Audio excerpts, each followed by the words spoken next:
Começou.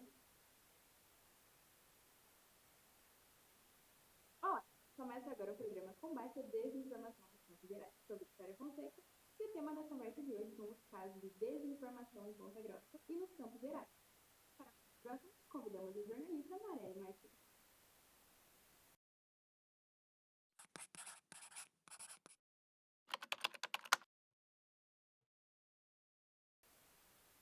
Bem-vinda, Marielle. Para começar, gostaria de saber se você poderia citar alguns exemplos mais comuns de casos de desinformação que circulam em Ponta Grossa.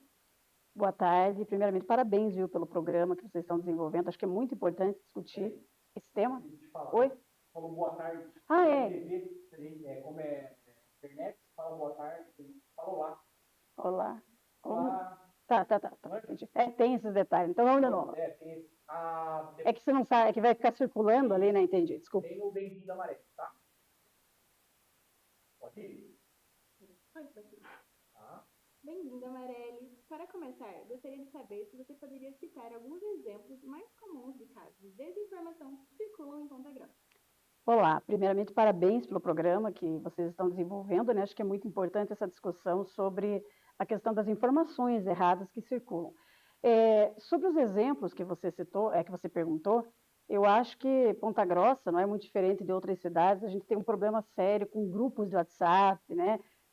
As notícias que são veiculadas pela internet, muitas vezes vêm de forma errada, né? E a disseminação dessas notícias pelo WhatsApp acabam impulsionando e fazendo com que, digamos assim, aquela mentira contada, às vezes até se torne uma verdade, mesmo sendo uma mentira, né? E o que a gente percebe da questão do WhatsApp, principalmente, é que às vezes até os veículos de imprensa, né, movidos pelaquela grande repercussão do grupo do WhatsApp, às vezes acabam pecando um pouquinho, não digo errando totalmente, mas falhando na questão da checagem, né, das notícias e acabam dando a notícia da forma como ela saiu ali nos grupos de WhatsApp. Você falou ainda de exemplos, né? Eu vejo um problema sério em Ponta Grossa na questão das notícias da editoria de polícia, né? A parte policial, informações que vêm muito equivocadas sobre acidentes, sobre prisões e que muitas vezes acabam sendo disseminadas só da forma como os grupos populares, né, do WhatsApp disseminam. Política também, eu acho que Ponta Grossa é uma cidade que tem muita notícia fake, muita notícia falsa na questão da editoria de política. Muitas vezes um grupo político, para derrubar o outro grupo político, acaba disseminando aquelas notícias e, às vezes, de forma inacreditável, até eu diria, os veículos de imprensa acabam publicando aquilo como se fosse uma verdade. Eu vejo um dos problemas da cidade, né? Você poderia comentar como as autoridades locais estão abordando ou participando do problema da desinformação? Vai na pergunta, tá? Você poderia comentar como as autoridades locais estão abordando ou participando do problema da desinformação na cidade? Eu acho, sim, que tem algumas autoridades, alguns órgãos específicos aí que têm trabalhado isso, mas eu acho que dá para avançar muito, né? E talvez também acelerar o processo de divulgação das informações oficiais verdadeiras. Por exemplo, eu citei na pergunta anterior a questão das notícias policiais, né? Eu vejo uma grande dificuldade, não é a área específica que eu atuo, né? Mas já cobri, sei como é que uma dificuldade de você ter uma resposta, por exemplo, dos setores policiais da cidade para uma ocorrência específica, dando um exemplo. Então, aí os jornalistas já têm aquela dificuldade de conseguir a resposta da instituição oficial, e isso eu acho que dificulta no processo. Final de semana, e o pessoal que cobre, por exemplo, a área, o plantão, né, no final de semana, a gente sabe que Ponta Grossa tem um volume muito grande de ocorrências policiais, né, no final de semana. E não há um canal específico, por exemplo, da Polícia Militar, um plantão que você consiga checar essa informação. Eu dei um exemplo aqui só do policial, mas tem outros setores também. Mesma coisa, prefeitura, setor da saúde, né? Tem muita informação truncada. Então, eu acho que poderia acelerar essa resposta para a sociedade, para a imprensa, com as informações oficiais, até para evitar, né, que na falta dessas informações oficiais circulem aquelas que são inverídicas, né? Você acha que o problema da desinformação é trabalhado de forma suficiente na cidade?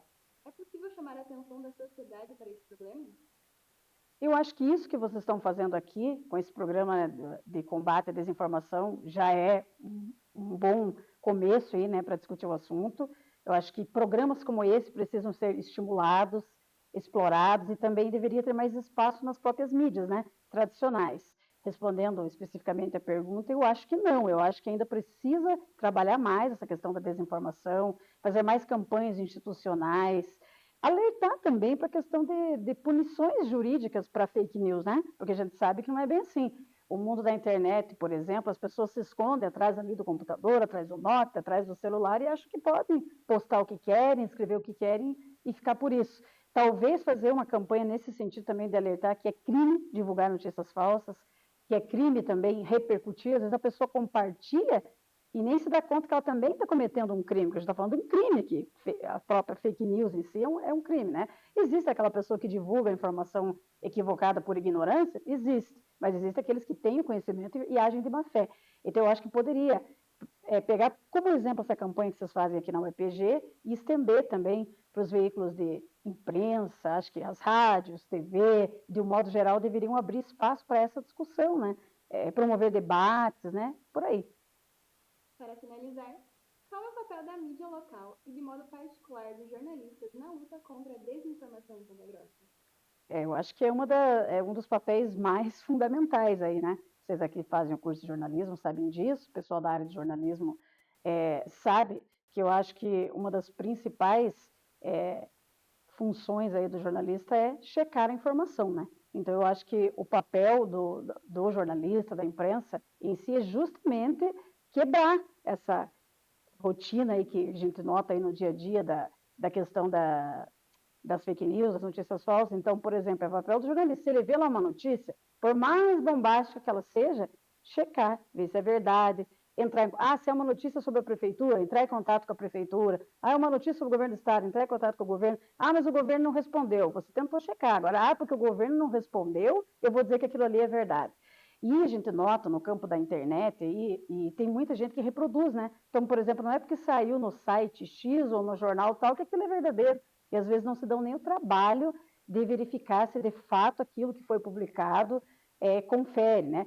Ouvir todos os lados, né? Que princípio básico aí também para o jornalista, checar as informações e, é claro, fazer com que a mídia também tenha mais credibilidade, porque nesse mundo das notícias falsas, às vezes até mesmo o próprio jornalismo acaba caindo em descrédito, né? Porque às vezes publica uma notícia falsa, como eu falei, às vezes por má fé, sim, tem meios de imprensa que publicam por má fé também.